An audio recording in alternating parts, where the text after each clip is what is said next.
Welcome to Redbeard Radio. I'm Brian Keith, and there was a time where I was a sword fighter, and I would go work all day in a customer service job and be really nice to people and supportive of the team and all that. And then I would get off work and I would go put on armor and go pretend to be a knight, more or less, to oversimplify things. And it was really a good balance to have both the high physical intensity, completely tactile part of my life, and then to have the working on a team, part of an organization, and just that part of my life. And we have here today one of the most specialist guests ever, which is the guy I was working for at the time I was doing that. And in fact, the guy who introduced me to that sword fighting group that led to so much of who I am today. Ian Lurie, welcome to Redbeard Radio. Thanks, Brian. It's awesome to talk to you. I am so excited. And folks, for anyone who's ever enjoyed any Redbeard Radio episodes, there is a straight line. That's a lie. It's a squiggly line. There is a line exists from when Ian hired me just out of college to go do customer service work and everything I learned there working at your internet marketing firm and then getting to where I am now. So, so much thanks for taking a bet. But we're not going to talk about that part of the old days. We're going to talk about something I saw you do at the time, and I've heard more about it as I've followed your story in all the years after we were done working together, which is this idea about how do you balance your work life with something other than work life while still making time for your family. That's one of the things, because you managed, when I was at your firm, you had over 20 people, and you managed all those relationships and your wife and 2 kids, and you still made time to go bicycling. And I didn't get at the time how hard that is. But now, I'm almost at a decade of being in my own business, Ian, I now have some understanding, not the managing 20 people part, but how do you there's always more stuff. And even today, did I get up and do a workout this morning? No, I did not. I got up. Once I was out of bed, I started working and ate a little bit of breakfast, not enough, and then started working some more. Even when I don't have any staff that works directly for me, I have no employees. But you had over 20 people and you still managed to make time for your fitness and for having an outlet. How did you do that?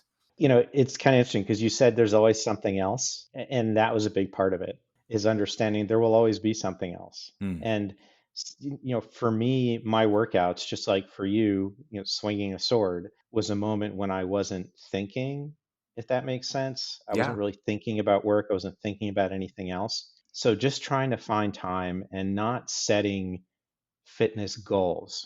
Like now I set fitness goals, right? I've got an hour or 2 a day when I can go work out. But at that point, my only goal was that I get on my bike for half an hour. That was it. And if there were days when I could only get on my bike for 15 minutes, I did that too. I personally did very high intensity workouts so that I wasn't thinking. I don't necessarily suggest that, but the way I found time for this was it became mandatory because it was the one moment when I could be not thinking about work and not thinking about anything else. And just trying to not set those goals. As soon as you're goal oriented there, you're goal oriented everywhere else, right? At work, you're goal oriented.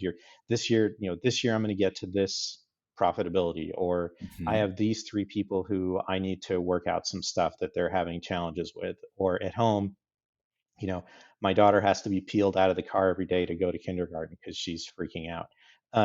Whatever it might be, I hope Morgan doesn't ever listen to this. Whatever that might be, you need one thing that takes you out of it. And whether it's physical fitness or some other kind of fitness, I don't care and I don't judge. You just need to be doing something. And set aside that half an hour or 15 minutes or whatever it is. And if you have to do it at work, I don't know if you remember, but there were days at Portent when I would just go out and go for a long walk. I would join you I would sometimes. just take 20 minutes. Yeah. Yes, that's right. You would. Yeah. So if I couldn't ride, then I did something else that was complementary. And I kept a bike in my office. And we were lucky because of where we were located.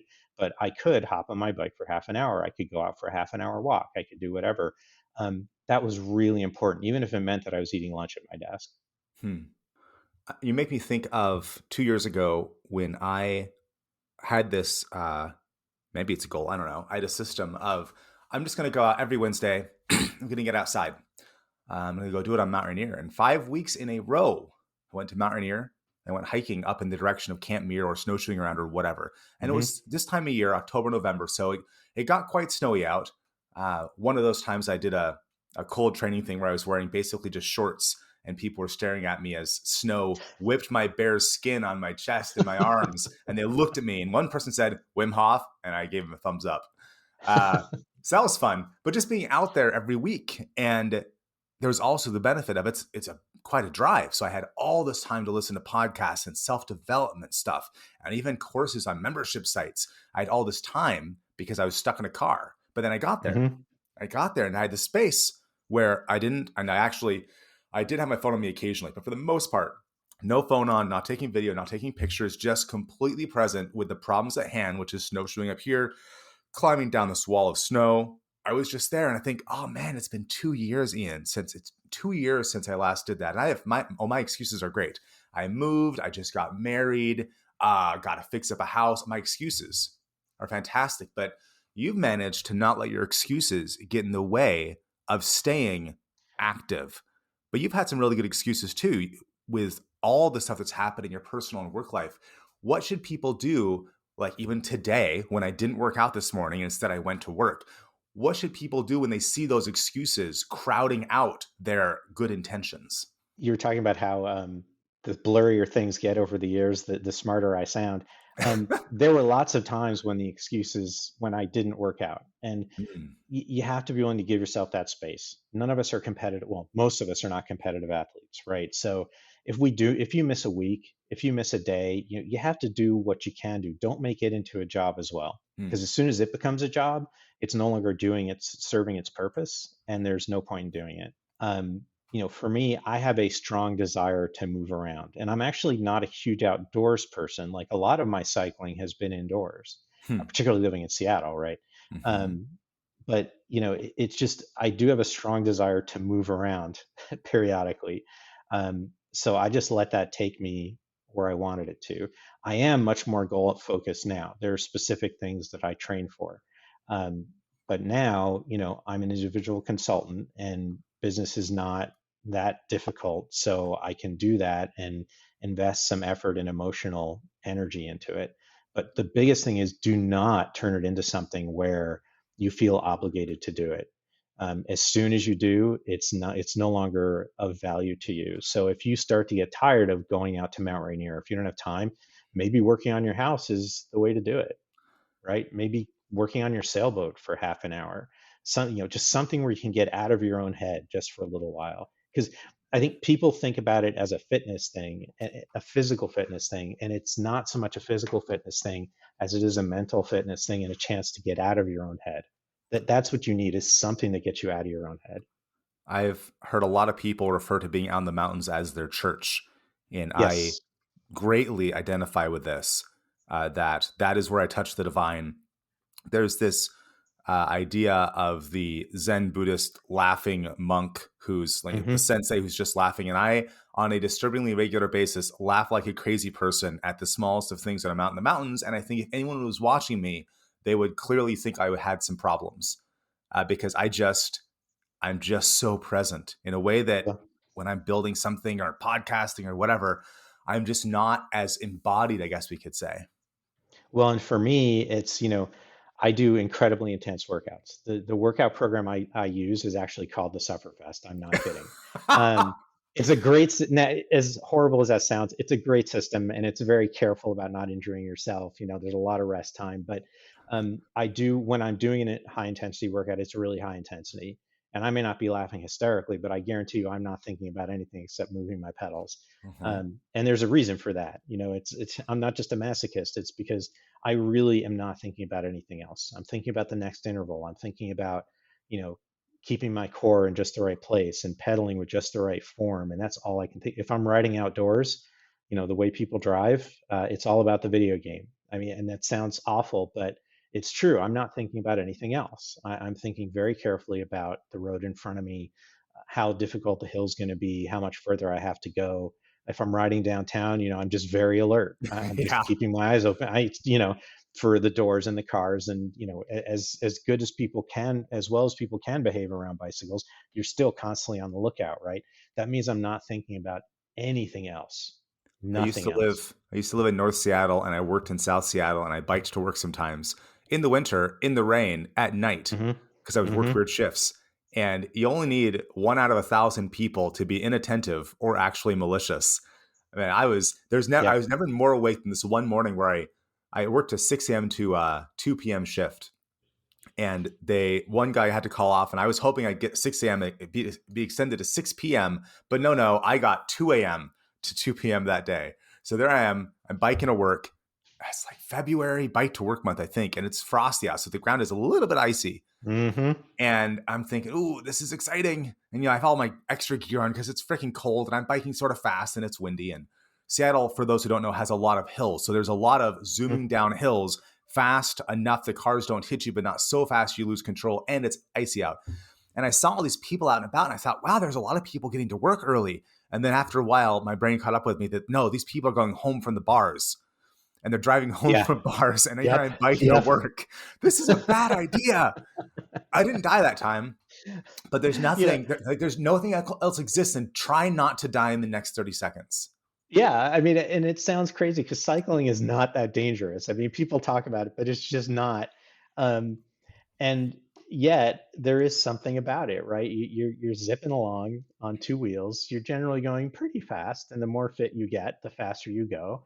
Mm-hmm. And it's really all you're thinking about. And if I'm training indoors, then I have a video up, usually a training video that's specifically designed to make sure I get the most out of it. And one thing I like about this program, and no, I don't sell their stuff, I don't make any money, but one of the reasons I like it is because the videos are very immersive.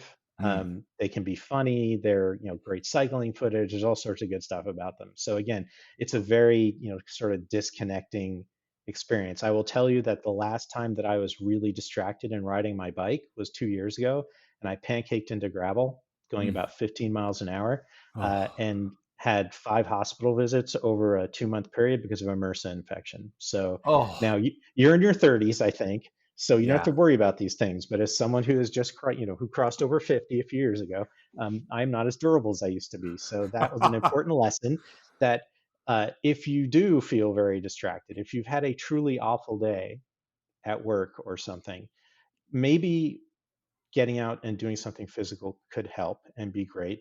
But sometimes you got to give yourself some space, and you may just need to go have a beer. Mm. And that's the other way that I kept at it, was it, again, it did not become an obligation, right? If you have a crappy morning, you still have to go to work, Mm-hmm. right? If you have a terrible day at work, you still need to come home and be present for your family. If you have a terrible day, you do not have to go get on your bike. You do not have to go and fight with swords, because if you're that distracted, you're going to get hit in the head. Um, and I've witnessed that happen to other people, by the way, with Avalox. So I Yeah. know just how ugly that can get. Um, you don't want to be in a place where you're distracted. Don't ever make it an obligation. That's the best advice I can give. Forget about everything else. Just do not make it an obligation. I recently hurt myself weightlifting. Uh, Earlier this year, I was doing a lot of pull ups and really training my body. And then this summer, I did 75 hard. Are you familiar with that No. protocol?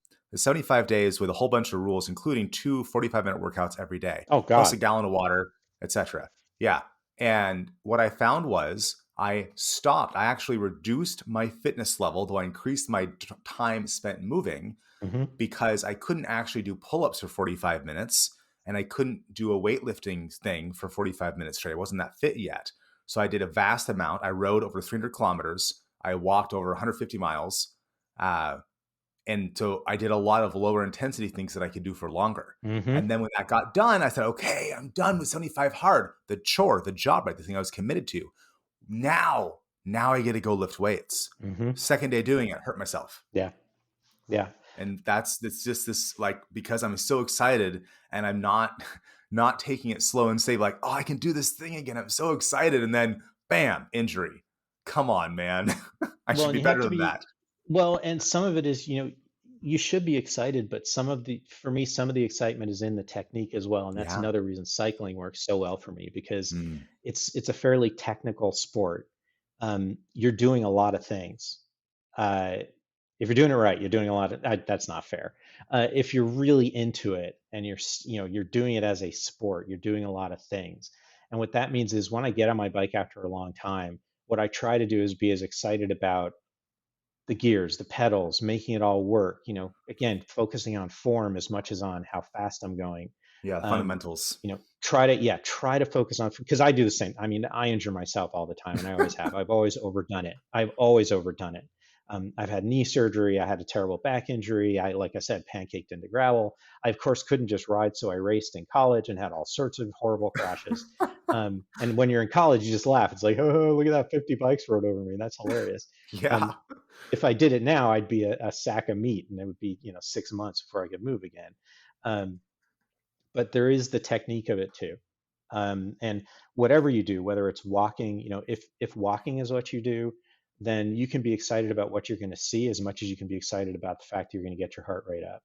So I just keep coming back to, it's not an obligation. A certain level of performance is not an obligation. And if my wife is downstairs right now, she's laughing her ass off because I complain constantly when I get back from a workout. I'm like, oh my God, I didn't set a personal best today. And half an hour later, I'm like, you can't set a personal best every single day. That's ridiculous. Um, Uh, so the, that big piece of advice is, don't make it an obligation. That's all. I love it. Ian, where can folks follow you to get more nuggets of wisdom, like how to not pancake yourself into gravel at 15 miles an hour? I have no advice on that one. I'm the wrong person to ask. On Twitter, you can find me at Ian Lurie. It's IANLURIE. And you can also find me at ianlurie.com. Wonderful. Ian, thank you so much for being on Redbeard Radio. Thanks, Brian, so much.